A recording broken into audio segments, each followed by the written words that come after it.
प्रिय छात्र अध्यापक एवं छात्र अध्यापिकाओं, पिछले कक्षा में आपको राइट टू एजुकेशन के बारे में बताए थे। आज का कक्षा में हम आपको समान स्कूल प्रणाली आयोग 2006-07 के बारे में बताएंगे।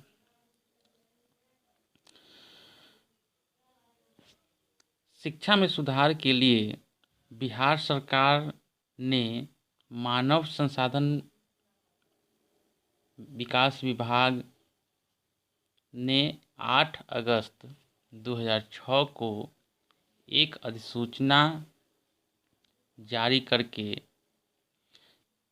समान स्कूली शिक्षा आयोग कॉमन स्कूल सिस्टम का गठन किया।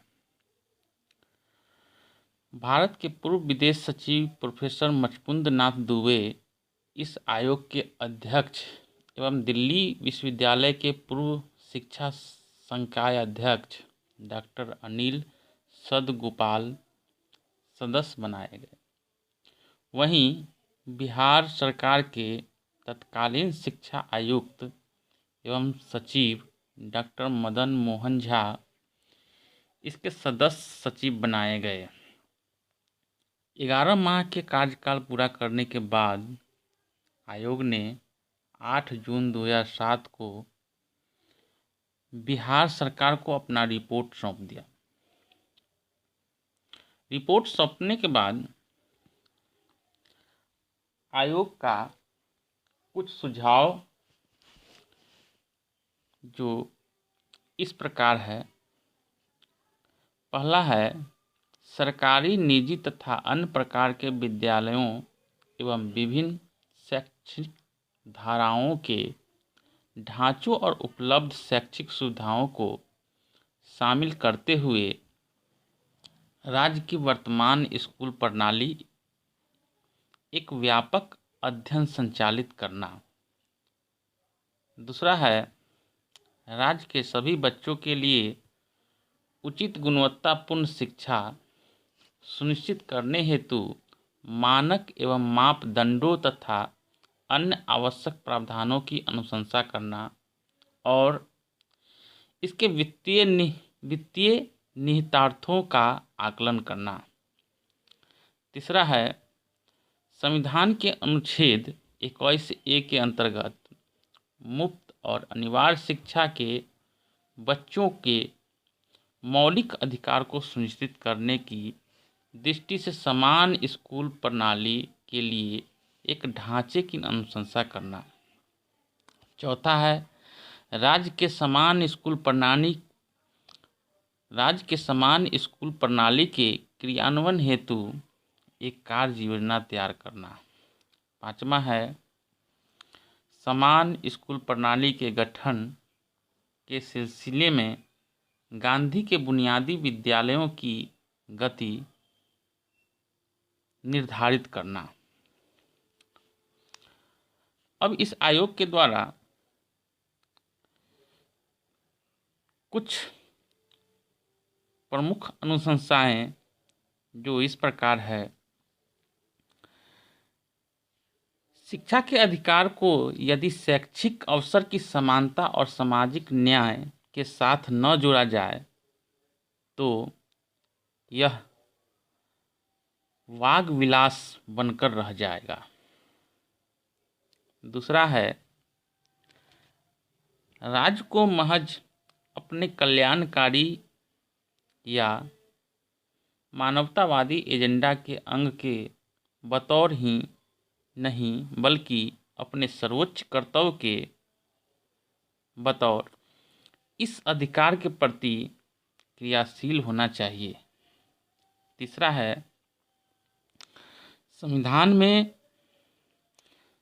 प्रतिस्थापित मौलिक अधिकार को क्रियान्वित करने का राज्य का सर्वोच्च कर्तव्य उसकी वित्तीय क्षमता के सीमित नहीं किया जा सकता है। अब है, समान स्कूल प्रणाली से संबंधित कुछ मुद्दे ये आयोग के द्वारा दिया गया, उसमें है पहला, विद्यालय के प्रकार। विद्यालय को मुख्यतः कई प्रकारों में विभाजित किया गया, जिसमें पहला है पढ़ाए जाने वाली श्रेणी में प्रारंभिक और माध्यमिक स्तरों पर मौजूदा 13 किस्म के विद्यालय के बजाय आयोग राज्य में स्कूली शिक्षा के एक समान पैटर्न की अनुशंसा करता है, जिसमें सिर्फ 3 प्रकार के विद्यालय रहेंगे। कक्षा 1 से 5वीं तक प्राथमिक विद्यालय, कक्षा 1 से 8वीं तक मध्य विद्यालय तथा कक्षा 9 से 12वीं तक उच्च माध्यमिक विद्यालय रहेंगे।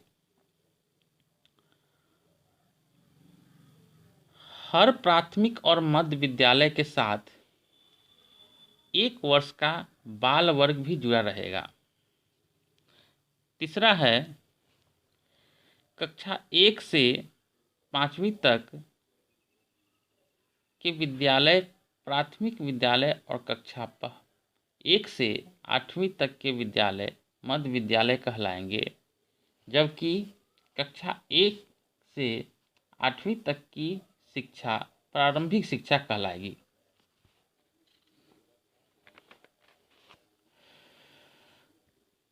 दूसरा है पूर्व प्रारंभिक शिक्षा।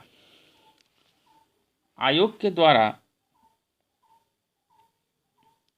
विद्यालय के प्रकार में दूसरा प्रकार है पूर्व प्रारंभिक शिक्षा।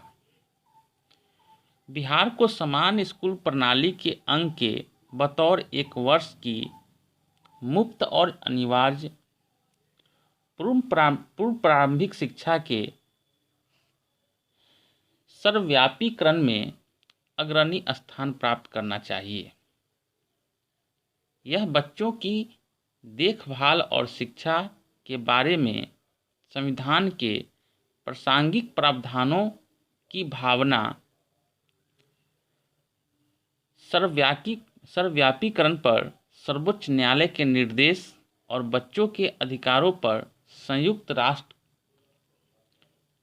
कन्वेंशन के तहत भारत की प्रतिबद्धता की दिशा में उठाया गया कदम होगा। तीसरा प्रकार है शिक्षा के अधिकार सुनिश्चित करने और समान स्कूल प्रणाली की स्थापना के लिए कार्यक्रम। 5 से 14 वर्ष के आयु समूह के तमाम बच्चों के लिए मुफ्त और अनिवार्य शिक्षा का लक्ष्य अप्रैल 2008 से शुरू होकर 5 वर्षों में अर्थात 2012 से 13 तक प्राप्त कर लिया जाएगा। माध्यमिक शिक्षा के सर्वव्यापीकरण का लक्ष्य 8 वर्षों में 2015 से 16 तक पूरा किया जाएगा। माध्यमिक स्तर की शिक्षा पूरी करने वाले 70% बच्चों को उच्च माध्यमिक स्तर की शिक्षा के लिए समान स्कूली प्रणाली के मानकों के अनुसार सुविधाएं प्रदान करने का लक्ष्य 2016-17 तक हासिल किया जाएगा। चौथा प्रकार है विद्यालय से बाहर रहने वाले बच्चों को मुख्य धारा में लाना।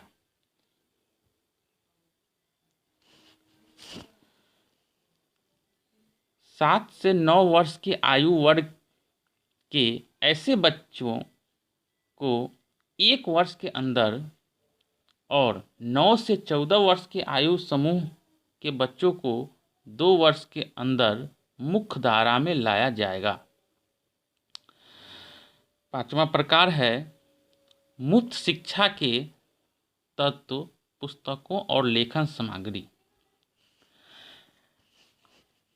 कक्षा 8वीं तक के सभी स्कूली बच्चों को मुफ्त शिक्षा के तहत ज़रूरत के बतौर पुस्तकों और लेखन सामग्री मुहैया कराई जाएगी।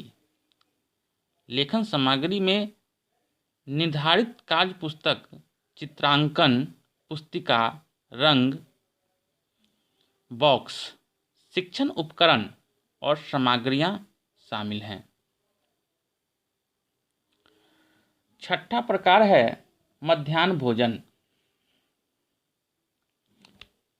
मध्याह्न भोजन भारत में प्रारंभिक स्कूली शिक्षा का आवश्यक अंग बन गया है और भविष्य में भी यही स्थिति बनी रही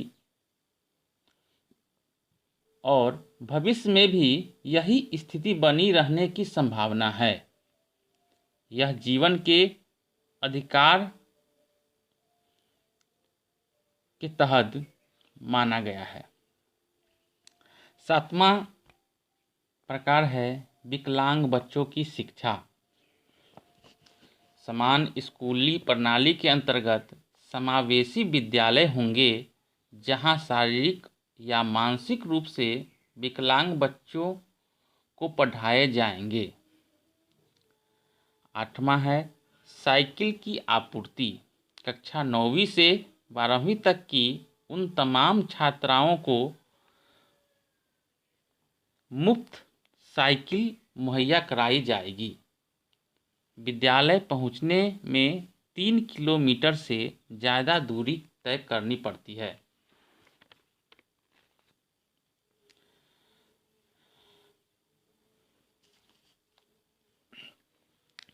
कॉमन स्कूल सिस्टम के द्वारा इन सारी बातों पर ध्यान देते हुए लास्ट में उनके द्वारा आयोग के द्वारा कहा गया कि इन सारी समस्याओं को जब तक दूर नहीं किया जाएगा शिक्षा में समानता नहीं आ पाएगा। इसीलिए इन सारी समस्याओं को ध्यान में रखते हुए हमें जल्द से जल्द इन सारी समस्याओं पर ध्यान देने की आवश्यकता है। धन्यवाद छात्र अध्यापकों एवं छात्र अध्यापिकाओं। हम आपके साथ फिर जल्द ही दूसरी कक्षा में आएंगे। Thank you.